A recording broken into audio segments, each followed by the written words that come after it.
Hi, this is Sandra Henry Stocker, author of the Unix as a Second Language blog on Network World. In this Linux tip, we're going to look at the ln command that's used to create links on Linux systems. There are two types of links, and this command can set up either one.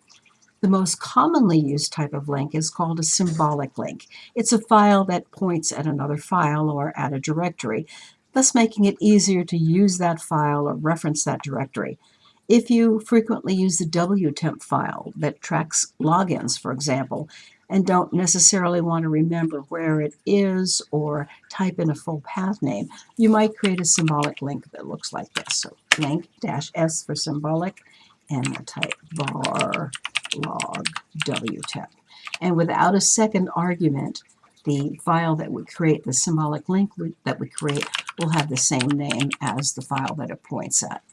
Wtemp points at varlog wtemp. And now what we can do is we can say who wtemp and look at the last few logins on that file without having to worry about where the wtemp file is. The other type of link is called a hard link, and it adds a new reference to an existing file which will share the file's content and metadata, in other words, the owner and permissions, etc. It means that a file will be in two places at once in your file system, even though it's still a single file with respect to the file's content and the inode, because the files will share an inode. And note that a hard link can only be set up in the same file system as the original file. So let's go ahead and set up a hard link to a file called temp.mylog. And I'm just going to put an argument here, even though I don't need to. Okay, now with this command, we end up with two references to the mylog file in the file system, the original and the one we just added. And the way to tell that the files are the same is to use the ls-i command, which will show us the inodes that the files use.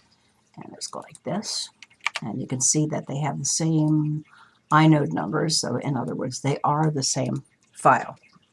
Well, that's your Linux tip for the ln command. If you have questions or would like to suggest a topic, please add a comment below. And don't forget to subscribe to the IDG Tech Talk channel on YouTube. If you like this video, please hit the like and share buttons. For more Linux tips, be sure to follow us on Facebook, YouTube, and networkworld.com.